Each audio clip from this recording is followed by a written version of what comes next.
ప్రతిరోజు ఏదో ఒక గురుకుల పాఠశాలల్లో ప్రభుత్వ పాఠశాలల్లో పిల్లలు కలుషిత ఆహారం తిని ఆసుపత్రుల పాలైతా ఉన్నారు. మొన్న షామీర్పేటలో బీసీ గురుకుల పాఠశాల పిల్లలు మాకు అన్నంలో పురుగులు వస్తున్నాయి, మేము ఈ పురుగుల అన్నం తినలేమని గురుకుల పిల్లలు పోలీస్ స్టేషన్ కు పోయారు. షామీర్పేట బీసీ గురుకుల పిల్లలు మొన్న పోలీస్ స్టేషన్ కు పోయి ఈ పురుగులన్నం మాకద్దు అని చెప్పి రేవంత్ రెడ్డి ప్రభుత్వం మీద కంప్లైంట్ చేసినారు. నిన్ననేమో మాదాపూర్లో చందు నాయక్ తండాలో ప్రభుత్వ పాఠశాలలో మధ్యాహ్న భోజనంలో కలుషిత ఆహారం పెట్టడం వల్ల దాదాపు 43 మంది పిల్లలు కొండాపూర్ ప్రభుత్వ ఆసుపత్రిలో మంచాల మీద ఉన్నారు. ఈ రోజు చూస్తేనేమో బాగ్లింగంపల్లిలో, ముషీరాబాద్ నియోజకవర్గము బాగ్లింగంపల్లిలో ఉన్న మైనారిటీ గురుకుల పాఠశాల విద్యార్థులు కలుషిత ఆహారం తిని దాదాపు 90 మంది ఆసుపత్రుల్లో పాలయ్యారు. కొంతమంది నీలోఫర్ హాస్పిటల్లో ఉన్నారు, కొంతమంది కింగ్ కోటి ఆసుపత్రుల్లో ఉన్నారు, ఇంకా కొంతమంది ప్రైవేట్ ఆసుపత్రులకు వెళ్లారు. ఇలా ఎక్కడ చూసినా పిల్లలు ఆసుపత్రుల పాలవుతున్నటువంటి పరిస్థితి ఉన్నది. రేవంత్ రెడ్డి ఏమో విజన్ 2047 అని డబ్బా కొట్టుకుంటుండు, సంకల్ గుద్దుకుంటుండు. ఇది విజన్ 2047 కాదు, పాయిజన్ 2047 అయిపోయింది. ఇది విజన్ 2047 కాదు, పాయిజన్ 2047. ఎందుకంటే ప్రతిరోజు రాష్ట్రంలో ఏదో ఒక మూలల కలుషిత ఆహారంతో మంచాల మీద పడ్డ పిల్లలే కనబడతా ఉన్నారు. పాయిజన్ తో ఇవాళ పిల్లలు ఆసుపత్రుల పాలవుతున్నారు. ఇప్పుడు గౌరవ ఎమ్మెల్యేలు, నేను కొంతమందిని పరామర్శిస్తే మంచిగా అయినాక మరి ఎడిపోతా బిడ్డ అంటే నేను పోను, హాస్టల్కి పోను, ఇంటికే పోతా అంటారు పిల్లలు. నేను ఇంటికే పోతా, ఇక పోను గవర్నమెంట్ హాస్టల్కు అని పిల్లలు వణుకుతున్నారు, భయపడుతున్నారు. రేవంత్ రెడ్డి గారు, నువ్వు తెలంగాణ రైజింగ్ అని డబ్బులు కొడుతున్నావు. ఇవాళ తెలంగాణ రైజింగ్ కేవలం ఆ ఫ్రంట్ పేజ్ యాడ్లు, పేపర్లలో ఫ్రంట్ పేజ్ యాడ్ల మీద, టీవీ అడ్వర్టైజ్మెంట్ల్లో, హోర్డింగ్ల మీద మాత్రమే తెలంగాణ రైజింగ్. కానీ ఇక్కడ పిల్లలు మాత్రం ఆసుపత్రుల్లో మంచాల మీద ఫాలింగ్. నీదంతా హోర్డింగ్ల మీద రైజింగ్. గురుకుల పాఠశాల, ప్రభుత్వ పాఠశాల పిల్లలు ఆసుపత్రులలో బెడ్ల మీద ఫాలింగ్. నీ గవర్నమెంట్ గింతే ఉన్నది. నువ్వు ఎలా రేజ్ అవుతున్నావు నాయన? అవినీతిలో రేజ్ అవుతున్నావు, అరాచకంలో రేజ్ అవుతున్నావు, అహంకారంలో రేజ్ అవుతున్నావు, కబ్జాలలో రేజ్ అవుతున్నావు. కానీ ప్రభుత్వ పాఠశాల పిల్లలు మాత్రం ఆసుపత్రుల మీద ఫాల్ అయిపోతున్నారు, మంచాల మీద పడిపోయిన పరిస్థితి వచ్చింది. ఈరోజు కోతలు కోయడం కాదు, రేవంత్ రెడ్డి నోరిప్పితే అబద్దాలే. ఇక మాటలైతే కోటలు దుంకుతాయి. కోతలు కోసుడు కాదు రేవంత్ రెడ్డి. నువ్వు నిజాయితీ ఉంటే గా బడి పిల్లలకు, గా హాస్టళ్లలో ఉండే పిల్లలకు ఇంత కడుపు నిండా అన్నం పెట్టు ఫస్ట్. నువ్వు విజన్ 2047 తొక్కుతా పీకుతా అని పిచ్చకుంట్ల మాటలు మాట్లాడకు. పిల్లలకు ఇంత కడుపు నిండా అన్నం పెట్టే కార్యక్రమం చెయ్యి. మాటలు ఎక్కువ ఉన్నాయి తప్ప అన్ని ఉత్తముచ్చట్లే. ఏదైనా మాట్లాడితే 20,000 కోట్లతో నేను ఇంటిగ్రేటెడ్ స్కూల్ పెడుతున్నా అంటాడు. 20,000 కోట్లు పెట్టి ఇంటిగ్రేటెడ్ స్కూల్ పెట్టేటప్పుడు అప్పటిదాకా పిల్లలు బతుకుంటే కదా. ఇలా పాఠాలు చదువుకోవాల్సిన పిల్లలు అరచేతిలో ప్రాణాలు పెట్టుకొని బతుకుతున్నారు, గిజగిజలు ఆడిపోతున్నారు. ఇవాళ మేము ఆ పిల్లల్ని మాట్లాడించినప్పుడు ఏం చెప్తున్నారు పిల్లలు? సార్ మాకు అన్నం దొడ్డు బియ్యం వస్తున్నది, అన్నం తినబుద్ధి అయితే లేదు, అన్నం ఉడుకుతలేదు, ఆ అన్నం తింటే కడుపును వస్తున్నది. ఇవాళ సన్న బియ్యం ఇచ్చిన కేసీఆర్ గారేమో ఆనాడు గురుకుల పాఠశాలల్లో గవర్నమెంట్ స్కూళ్లకు సన్న బియ్యం ఇచ్చి మంచిగా కడుపు నిండి అన్నం పెట్టిండు. కానీ రేవంత్ రెడ్డి వచ్చినాక బియ్యం చక్కగా ఉంటలేదు అని ఇవాళ స్వయంగా నేను ఒక 40 మంది పిల్లల్ని మాట్లాడిస్తే బారీక్ చావల్ ఆరా సాబ్, ఖానా అచ్చా నయ్యే సాబ్ అని పిల్లలు చెప్తున్నారు. మొన్న రాత్రి కలుషిత ఆహారం తిని బాగ్లింగంపల్లి గురుకుల పాఠశాల పిల్లలు 90 మంది ఇవాళ ఆసుపత్రుల పాలైపోయింది. 90 మంది పిల్లలు ఆసుపత్రుల పాలైతే ఈ రాష్ట్రంలో ఒక్క మంత్రికి గాని, ఈ ముఖ్యమంత్రికి కనీసం చీమ కుట్టినట్లేదు. ఒక్కరు కూడా వచ్చి పరామర్శించింది లేదు ఇప్పటిదాకా. They are busy. ఫుట్బాల్ ఆడడంలో ముఖ్యమంత్రి, మంత్రులు బిజీ ఉన్నారు. పిల్లలు దవాఖాన్ల పాలైతే ఈ గవర్నమెంట్ కు చీమ కుట్టినట్లేదు. 5 కోట్లు పెట్టి ఫుట్బాల్ నేర్చుకోవడానికి 5 కోట్ల గవర్నమెంట్ డబ్బులు పెట్టి రేవంత్ రెడ్డి ఫుట్బాల్ స్టేడియం కట్టుకున్నాడు. ఆయన ఎవడో మెస్సీ. ఆ మెస్సీ వస్తాడట. మెస్సీతో ఫుట్బాల్ ఆడడానికి ఈ మేస్త్రి ఈ మెస్సీతో ఈ మేస్త్రి ఫుట్బాల్ ఆడడానికి సింగరేణి పైసలు, బడా బడా కంపెనీల మీద ఒత్తిడి పెట్టి 100 కోట్ల రూపాయలు ఖర్చు పెట్టి ఈయన ఫుట్బాల్ షోకు తీర్చుకుంటుండు. ఆ 100 కోట్లతోని ఓ మంచి హాస్టల్ కట్టు, పిల్లలకు కడుపు నిండా అన్నం పెట్టు, ఓ స్కూల్ కట్టు. నువ్వు సిఎస్ఆర్ డబ్బులతో, సింగరేణి డబ్బులతో, ప్రభుత్వ డబ్బులతో స్టేడియాలు కట్టుకునేంది, ఈ ఫుట్బాల్ షోకులు తీర్చుకోవడం ఏంది? ఇవాళ అక్కడ కొండాపూర్ హాస్పిటల్లో పిల్లలు ఉన్నారు, అదేదో ఒక ప్రైవేట్ ఆసుపత్రుల్లో పిల్లలు ఉన్నారు, నీలోఫర్లో పిల్లలు ఉన్నారు, కోటి ఆసుపత్రిలో మంచాల మీద పిల్లలు ఉన్నారు. ఇలా హైదరాబాద్ నడిబొడ్డున, హైదరాబాద్ లోనే ఈ పరిస్థితి ఉంటే జిల్లాలో ఏం పరిస్థితి ఉంది? ఇలా మంత్రులు, ముఖ్యమంత్రి అందరు హైదరాబాద్ లో ఉన్నారు. ఈ పిల్లల్ని వచ్చి చూడడానికి మీకు టైం దొరకలేదా? మీకు ఎంతసేపు ఫుట్బాల్ ఆడడానికి నీ షోకులకే టైం సరిపోతలేదు, నీ కబ్జాలకు, నీ కమిషన్లకే నీకు టైం సరిపోతలేదు. పిల్లల్ని ఆడబట్టించుకుంటున్నావు నువ్వు. ఈ రోజు వరకు హైదరాబాద్ లో ఆసుపత్రుల్లో పిల్లలు మంచాల మీద ఉంటే ఒక్క మంత్రి గాని, ముఖ్యమంత్రి గాని వచ్చి పరామర్శించాల్సిన బాధ్యత లేదా? 61 సార్లు ఢిల్లీ వేయండి ముఖ్యమంత్రి, 61 సార్లు ఢిల్లీ పోవడానికి టైం ఉంటది, నువ్వు పోయి ఫుట్బాల్ ఆడడానికి నీకు టైం ఉంటది. కానీ ఈ పిల్లల్ని పరామర్శించడానికి, ఈ పిల్లలకు ఏం జరిగిందో తెలుసుకోవడానికి రేవంత్ రెడ్డి నీకు టైం లేదా అని నేను అడుగుతా ఉన్నా. ఇవాళ నువ్వు ఈ పిల్లల పాలిట పాయిజన్ 2047 గా మారిపోయినావు. పిల్లల పాలిట పాయిజన్ 2047 గా మారిపోయినావు. మాటల్లో గతంలో కూడా, పోయిన సంవత్సరం కూడా ఇట్లే ఫుడ్ పాయిజన్ అయింది. అప్పుడు బీఆర్ఎస్ పార్టీ, మేము మా పార్టీ ఆధ్వర్యంలో గురుకులాల బాట పట్టినాం, ముఖ్యమంత్రి మీద, ప్రభుత్వం మీద ఒత్తిడి పెంచాం. అప్పుడు రేవంత్ రెడ్డి అప్పుడు మెల్లగా లేచిండు, కుంభకర్ణుడు నిద్ర లేచినట్టు లేచి అప్పుడు ఏమన్నాడు, లేలే ఇక ఇప్పటి నుంచి అంత గ్రీన్ ఛానల్ పైసలు ఇస్తా, కలెక్టర్లు, అడిషనల్ కలెక్టర్లు రోజు హాస్టళ్లలో పోయి పంటరు, ఇక ఎక్కడ జరగని, జరిగితే తోలు తీస్తా అని మాట్లాడిండు. మరి మళ్ళీ ఎందుకు జరుగుతున్నది? నీ గ్రీన్ ఛానల్ ఏమైపోయింది? ఎందుకు మళ్ళీ రోజు ఫుడ్ పాయిజన్ జరుగుతున్నది? ఇప్పుడు తోలు తీయాల్సింది నీదా, అధికారులదా? నువ్వే విద్యాశాఖ మంత్రివి, నువ్వే ముఖ్యమంత్రివి, అట్టర్ ఫ్లాప్ అయిపోయినావు నువ్వు. పోయిన సంవత్సరం ఇట్లే మాట్లాడినావు కదా, మళ్ళీ ఇప్పుడు ఎందుకు జరుగుతుంది అని నేను అడుగుతా ఉన్నా. ఇది ఎట్లుందంటే రేవంత్ రెడ్డి కథ, వెనకటికి కూడా అన్నాడట, తినడానికి తిండి లేదు కానీ మీసాలకు సంపంగి నూనె అన్నాడట. ఇక పిల్లలకి ఇంత అన్నం పెట్టే తెలివి లేదు రేవంత్ రెడ్డికి. ఇక నేను 3 ట్రిలియన్ ఎకానమీ చేస్తా, నేను 2047 విజను, నేను ఫ్యూచర్ సిటీ కడతా. నీ సిటీ ఏందో నువ్వేందో, ముందు పిల్లలకి ఇంత కడుపు నిండి అన్నం పెట్టు. అరే పిల్లలు పోయి ఒక దిక్కు పోలీస్ స్టేషన్ లో కంప్లైంట్ ఇస్తే సిగ్గుండాలి, నీ మీదనే కంప్లైంట్ ఇచ్చేది కదా, నువ్వే విద్యాశాఖ మంత్రివి, నువ్వే ముఖ్యమంత్రివి. ఈ పురుగులన్నం మాకొద్దని పోలీస్ స్టేషన్ లో పిల్లలు పోయి ధర్నా చేస్తూ కేసు పెట్టమని ముఖ్యమంత్రి మీద. ఆడ పాపం షామీర్పేట గురుకులానికి మా బీఆర్ఎస్ పిల్లలు పోతే వాళ్ళు ఏం చెప్తున్నారు, బాత్రూములు కడిగేటువంటి బ్రష్లతోని బొగోళ్ళు కడుగుతుండట.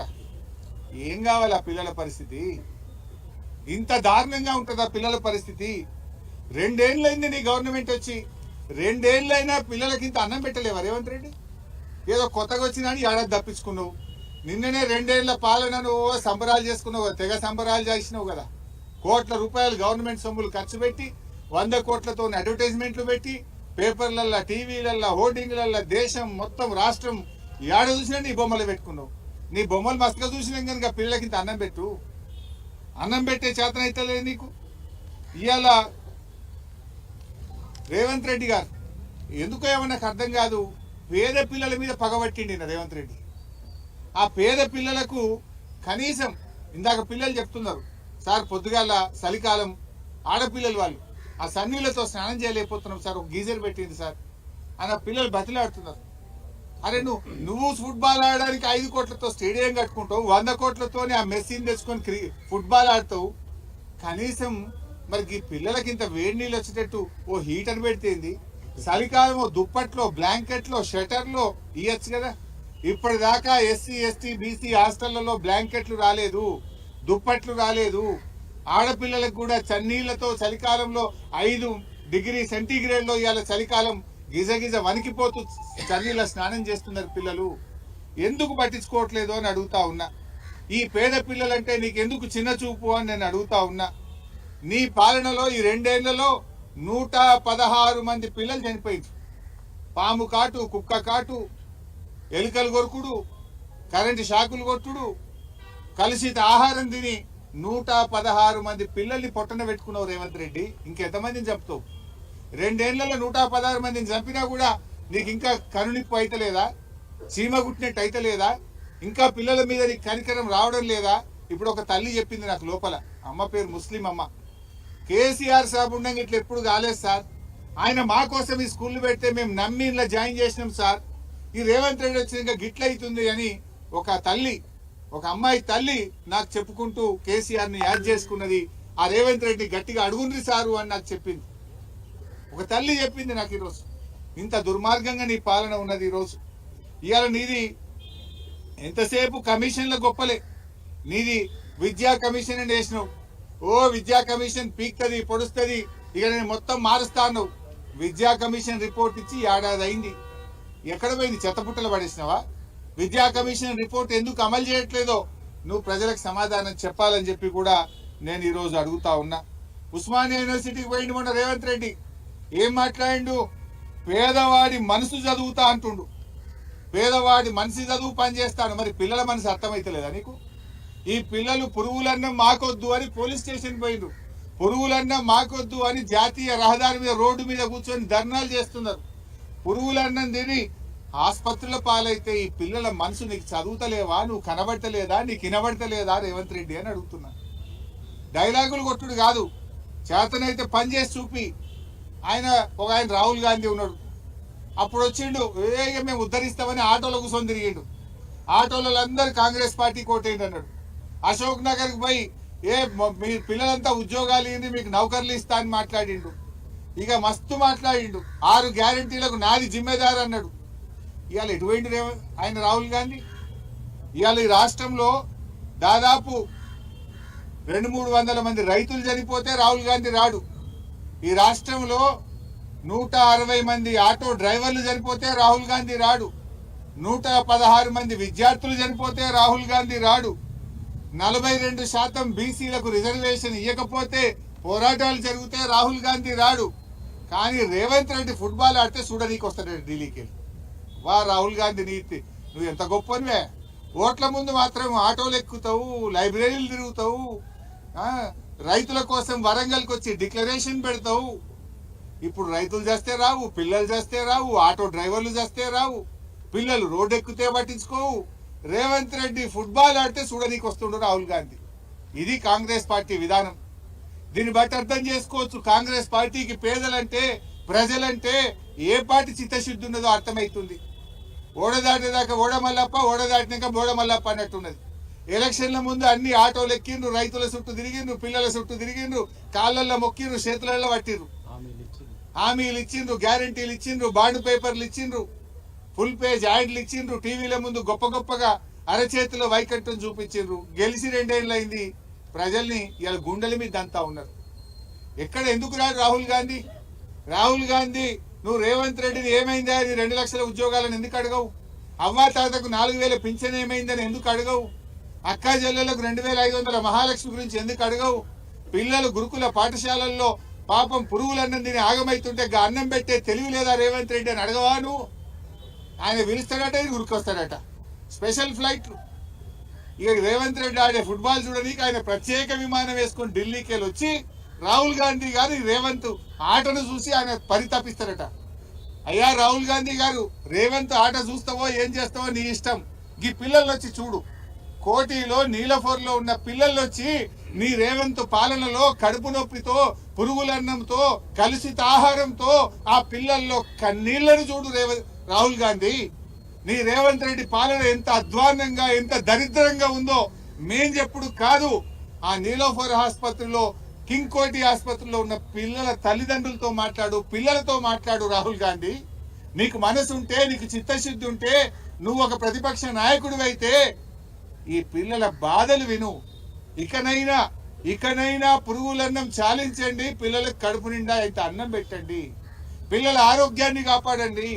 రేవంత్ పాలనలో పిల్లలు ఏమంటున్నారంటే, ఇక నేను నీ గురుకుల పాఠశాలకు, నేను ఇంటికే పోతా అంటున్నాను. అంటే గురుకుల పాఠశాల ప్రతిష్ట దెబ్బతీస్తున్నావు, ప్రభుత్వ పాఠశాలల ప్రతిష్ట దెబ్బతీస్తున్నావు. పిల్లలు గురుకులాలకు పోవాలంటే భయపడే రోజులు వచ్చినాయి నీ కాలంలో. సిగ్గుతో తలదించుకో. ఏ మొహం పెట్టుకొని ఫుట్బాల్ షోకులు పెట్టుకుంటున్నావు నువ్వు? పిల్లలు దవాఖానలలో పడితే నీ మంత్రి రాడు, నువ్వు రాడు, నీకు టైం దొరకది. నువ్వు ఫుట్బాల్ కోసం ప్రాక్టీస్ చేస్తున్నావు నువ్వు. వీడికి వస్తే అల్ట్రాసౌండ్ చేయలే పిల్లలకు. నిన్నటి నుంచి ఒక అమ్మాయి కడుపు నొప్పితో ఏడుస్తుంటే అల్ట్రాసౌండ్ చేయలే ఇప్పటిదాకా. ఏమైందే అల్ట్రాసౌండ్ చేయలేదంటే, అల్ట్రాసౌండ్ మధ్యాహ్నం 2 గంటల దాకానే చేస్తాం సార్, మధ్యాహ్నం 2 తర్వాతనే వస్తుంది అన్నది కడుపు, అందుకే రాత్రి అల్ట్రాసౌండ్ మా దగ్గర ఉండదు సార్, మధ్యాహ్నం 2 బజే అల్ట్రాసౌండ్ బంద్ అంటుండు సూపరింటెండెంట్.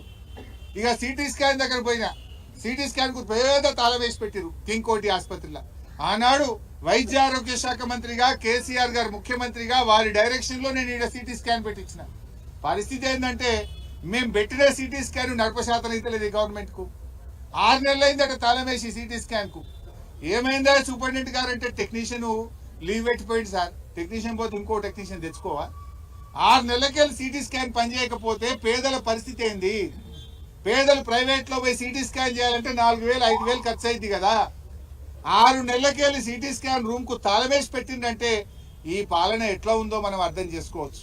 సో ఏది ఏమైనా ఇప్పటికైనా ప్రభుత్వాన్ని, రాహుల్ గాంధీని కోరుతున్నాం, రాహుల్ గాంధీ ఫుట్బాల్ చూసుడు కాదు, ఈ పిల్లల్ని చూడొచ్చి కోటిలో నీలఫోర్లో ఉన్న పిల్లల కడుపు నొప్పితో బాధపడుతున్న పిల్లల్ని చూడు, కనికరం చూపు, రేవంత్ రెడ్డికి డైరెక్షన్ ఇచ్చి ఇలాంటి పునరావృతం కాకుండా చేయాలని చెప్పి డిమాండ్ చేస్తున్నాం.